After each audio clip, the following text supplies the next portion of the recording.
P V അൻവറിനെ എല്ലാവർക്കും അറിയാം. പി വി അൻവർ തീർച്ചയായിട്ടും കുറച്ചുകൂടി സംയമനം പാലിക്കണം. അദ്ദേഹം കുറച്ചുകൂടി ഒരു ഒരു ഒരു അനുസരണയുള്ള ഒരു ഘടകകക്ഷിയായിട്ടൊക്കെ പ്രവർത്തിക്കുമ്പോൾ ആ രൂപത്തിലുള്ള ചില മാന്യതയോടു കൂടി അദ്ദേഹം പോകണമെന്നാണ് എനിക്ക് വിനീതനായിട്ട് പറയാനുള്ളത്. അൻവറിനോട് എനിക്ക് വ്യക്തിപരമായിട്ട് എന്തെങ്കിലും വൈരാഗ്യമുള്ള ആളല്ല ഞാൻ. അൻവറിൻ്റെ പിതാവിനെ എനിക്കറിയാം. അൻവറും തുടക്കത്തിൽ ഞങ്ങളുടെ KSUവിൻ്റെ യൂത്ത് കോൺഗ്രസിൻ്റെ ഒക്കെ തന്നെ മലപ്പുറം ജില്ലയിലെ നേതാവായിട്ട് വളർന്ന ആളാണ്. അതിലൊന്നും അഭിപ്രായ വ്യത്യാസമില്ല. പക്ഷേ അൻവർ അല്പം സംയമനം പാലിക്കണം. ഇടതുപക്ഷ ജനാധിപത്യ മുന്നണി എന്ന ജനവിരുദ്ധ മുന്നണി അത് അധികാരത്തിന് എത്രയും പെട്ടെന്ന് പുറത്തു പോകണമെന്നതിൻ്റെ ഏറ്റവും പ്രകടമായ ഒരു വിധിയെഴുത്തായിട്ടാണ് ഈ തെരഞ്ഞെടുപ്പിനെ ഞങ്ങൾ നോക്കിക്കാണുന്നത്. ഒരു വലിയ നിഷേധ തരംഗം ഇവിടെയുണ്ട്. അതുകൊണ്ട് തന്നെ അവർ പോയേ പറ്റൂ എന്നാണ് കേരളം മൊത്തത്തിൽ ആഗ്രഹിക്കുന്നത്. മുന്നണി വിപുലീകരണവുമായി ബന്ധപ്പെട്ടുകൊണ്ട് ചർച്ചകൾ തുടങ്ങിയിട്ടേ ഉള്ളൂ. ചർച്ചകൾ പൂർത്തിയായിട്ടൊന്നുമില്ല.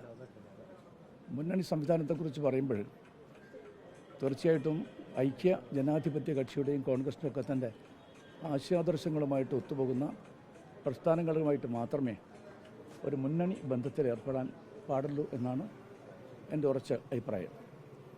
പിന്നെ എല്ലാവരെയും ഈ മുന്നണിയിലേക്ക് കൊണ്ടുവരിക എന്ന് പറഞ്ഞാൽ അത് പ്രയാസമുണ്ട്. എല്ലാവർക്കും MLA സ്ഥാനം വേണമെന്ന് പറഞ്ഞാൽ അതും അംഗീകരിക്കാൻ പ്രയാസമുണ്ട്. അതുകൊണ്ട് ഒരിക്കലും ഒരു വഴിയമ്പലമായിട്ട് ഐക്യ ജനാധിപത്യ കക്ഷിയെ നോക്കിക്കാണാൻ സാധ്യമല്ല. ഘടകകക്ഷികളുമായിട്ട് ആലോചിച്ചുകൊണ്ട് സുചിന്തിതമായി എടുക്കേണ്ട തീരുമാനമാണ്. അതുകൊണ്ടാണ് ഞാൻ പറഞ്ഞിരിക്കുന്നത് ചർച്ച തുടങ്ങിയിട്ടുള്ളൂ, ചർച്ച അവസാനിച്ചിട്ടില്ല എന്ന കാര്യം. പക്ഷേ എല്ലാവരെയും ഒന്നിച്ചണിയർത്തിക്കൊണ്ട് പോവുക കാലഘട്ടത്തിൻ്റെ ആവശ്യമാണ്. ആ അനിവാര്യത കണ്ടുകൊണ്ട് തന്നെ കോൺഗ്രസ് തീർച്ചയായിട്ടും ഉചിതമായ തീരുമാനം യഥാസമയത്തെടുക്കും.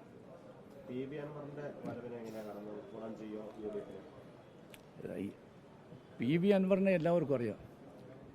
പി വി അൻവർ തീർച്ചയായിട്ടും കുറച്ചുകൂടി സംയമനം പാലിക്കണം. അദ്ദേഹം കുറച്ചുകൂടി ഒരു ഒരു ഒരു അനുസരണയുള്ള ഒരു ഘടകകക്ഷിയായിട്ടൊക്കെ പ്രവർത്തിക്കുമ്പോൾ ആ രൂപത്തിലുള്ള ചില മാന്യതയോടു കൂടി അദ്ദേഹം പോകണമെന്നാണ് എനിക്ക് വിനീതനായിട്ട് പറയാനുള്ളത്. പിന്നെ അദ്ദേഹത്തെ മുന്നണിയിലേക്ക് എടുക്കുന്ന കാര്യത്തെക്കുറിച്ച് കഴിഞ്ഞ തവണ നമ്മൾ വ്യക്തമായിട്ട് പറഞ്ഞു കഴിഞ്ഞതാണ്.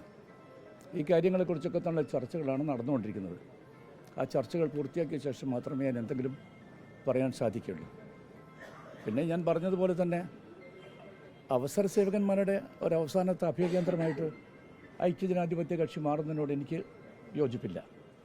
കാരണം ഒരു ലക്ഷ്യമുണ്ട്. ആ ലക്ഷ്യത്തിലേക്ക് പോകുമ്പോൾ നമ്മുടെയുമായിട്ട് ബന്ധപ്പെട്ടുകൊണ്ട് പോകാൻ സാധിക്കുന്ന തരത്തിൽ നമ്മുടെ നയം, പരിപാടി, നിലപാടുകൾ അതിനെ പൂർണ്ണമായിട്ടും അംഗീകരിക്കുന്ന കക്ഷികളുമായിട്ട് മാത്രമേ ബന്ധപ്പെട്ട് പോകാൻ നമുക്ക് പാടുള്ളൂ എന്നാണ് എൻ്റെ അഭിപ്രായം.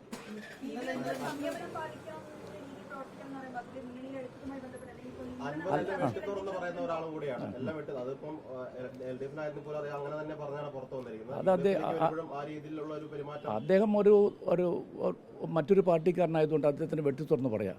പക്ഷേ ഐക്യ ജനാധിപത്യ കക്ഷിയിലൊക്കെ തന്നെ വരുമ്പോൾ അതിനൊക്കെ തന്നെ ഒരു സംയമനം വേണം. ഒരു പാർട്ടി മര്യാദയും അച്ചടക്കമൊക്കെ ഉണ്ട്. അച്ചടക്കം ഉയർത്തിപ്പിടിച്ചുകൊണ്ട് പോകണമെന്ന് മാത്രമാണ് ഞാൻ അർത്ഥമാക്കിയിട്ടുള്ളത്.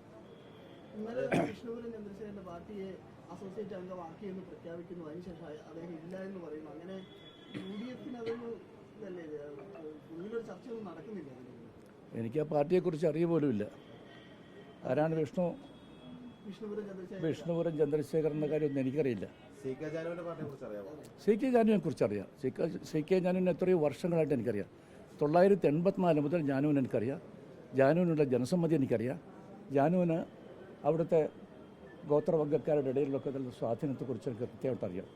ജാനുവിൻ്റെ ഒരു പെർസെപ്ഷൻ ഉണ്ട്, കാഴ്ചപ്പാടുണ്ട്. അതിലൊന്നും സംശയമില്ല. അവശ്യ ദുർബല ജനവിഭാഗത്തിന് വേണ്ടി എന്നും പോരാട്ടിയിട്ടുള്ള ഒരു പോരാളിയാണ് ജാനു എന്ന കാര്യത്തിൽ സംശയമില്ല.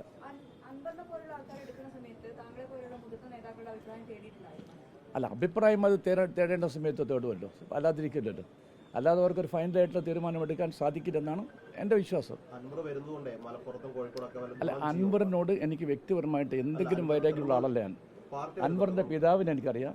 അൻവറും തുടക്കത്തിൽ ഞങ്ങളുടെ KSUവിൻ്റെ യൂത്ത് കോൺഗ്രസിൻ്റെ ഒക്കെ തന്നെ മലപ്പുറം ജില്ലയിലെ നേതാവായിട്ട് വളർന്ന ആളാണ്. അതിലൊന്നും അഭിപ്രായ വ്യത്യാസമില്ല. പക്ഷേ അൻവർ അല്പം സംയമനം പാലിക്കണം. എവിടെയായാലും മുന്നണിയാകട്ടെ പാർട്ടിയാകട്ടെ ആ അച്ചടക്കത്തിൻ്റെ വിരുദ്ധമായിട്ട് സംസാരിക്കുക, പരസ്യ പ്രസ്താവന നടത്തുന്നത് ഗുണകരമല്ല എന്ന് മാത്രമേ ഞാൻ പറഞ്ഞിട്ടുള്ളൂ.